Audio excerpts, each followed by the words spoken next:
আপনি কি জানেন ঝাড়খণ্ডের এমন এক মন্দির রয়েছে যেখানে বামদেবের ব্যবহৃত ত্রিশূল রাখা আছে? বামদেব স্বয়ং এখানে ত্রিশূলটি পুঁতে দেন আর তখন থেকে আজ পর্যন্ত কেউ ত্রিশূলটিকে নাড়াতে পর্যন্ত পারেনি। বামদেব বলে যান ত্রিশূলটিকে কালী মন্ত্রে পুজো করতে হবে। মা কালীর আরাধনা করা হয় এই মন্দিরে। এছাড়াও রয়েছে বামদেবের ব্যবহৃত শঙ্খ। এই মায়ের রয়েছে বহু অলৌকিক কাহিনী। বামদেবের বংশ পরম্পরায় ভট্টাচার্য পরিবার আজও নিয়ম নিষ্ঠা মেনে করে যাচ্ছেন মায়ের পুজো। ভিডিওটি কেমন লাগলো জানিও। পুরীর জগন্নাথ মন্দিরের নাম তো সবাই শুনেছো, কিন্তু তোমরা কি জানো পুরীর জগন্নাথ মন্দিরের মতো আরও একটি মন্দির রয়েছে, তাও আবার উড়িষ্যাতে? রঘুনাথ পাত্রের নেতৃত্বে 2015 সালে প্রায় 3.5 একর জমি নিয়ে তৈরি হয় এই মন্দিরটি, যার মূল গর্ভগৃহে রয়েছে শ্রী জগন্নাথ দেবের। উড়িষ্যার বালাসোর ডিস্ট্রিক্টের গোপালপুরে রয়েছে ইমামি জগন্নাথ মন্দির। 78 ফিট উচ্চতা বিশিষ্ট এই মন্দির তৈরি হয়েছে রেড স্টোন দিয়ে। মন্দিরের চূড়ায় রয়েছে অষ্টধাতু দিয়ে তৈরি লীলাচক্র। পুরীর জগন্নাথ মন্দিরের ন্যায় এই মন্দিরও কিন্তু বেশ জাগ্রত।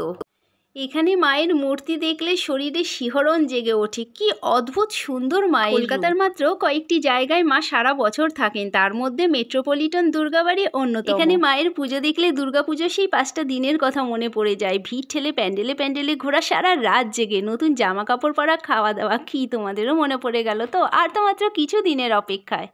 এবছর রথের দিনই সর্বসাধারণের জন্য খুলে গেল শ্রী শ্রী জগন্নাথ দেবের মন্দির। মন্দিরের বড় ভিডিও কিন্তু আসছে খুব তাড়াতাড়ি। তো তার জন্য কি করতে হবে? আমার চ্যানেলটাকে সাবস্ক্রাইব করতে হবে। বন্ধুরা জগন্নাথ দেবকে দর্শন করতে এসেছো সেটা কমেন্টে জানিও, আর কে কোথা থেকে ভিডিওটি দেখছো সেটাও লিখো। আমি নেক্সট ভিডিওতে তাদের কমেন্টটা পড়ে শোনাবো। বাই দ্য ওয়ে, আমি কিন্তু থাকি নিউ টাউনে। সো আবার দেখা হচ্ছে নেক্সট ভিডিওতে। লাইক করে দিও কিন্তু। বাই।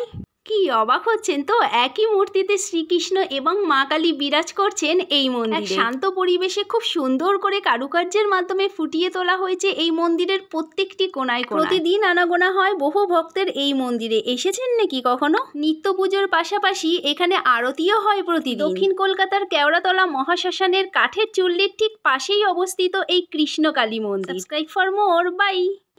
এই বাড়িটিকে বলা হয় তন্ত্র সাধনার আতুর ঘর। এখানে রয়েছে প্রায় 500 বছরেরও বেশি পুরনো একটি কালী মন্দির। শোনা যায় একসময় একটি কোষ্ঠী পাথর কুড়িয়ে পাওয়া গিয়েছিল, যা রয়েছে কালী মূর্তিটির মধ্যেই। মা কালীর পাশাপাশি এখানে পূজা হয় মা শীতলা, বাবা পঞ্চানন, মা দুর্গা, রাধাকৃষ্ণ, বিষ্ণু, ব্রহ্মা প্রভৃতি দেবদেবী। এই পরিবারের পেশাগত কাজ হলো জ্যোতিষচর্চা, তন্ত্র সাধনা আর কুষ্টি বিচার। সর্বজ্ঞ বিষয়ে জ্ঞানের জন্য এই পরিবারকে বলা হয় জান পরিবার। মন্দিরটি রয়েছে হাওড়া চক্রবেড়িয়াতে। বাই।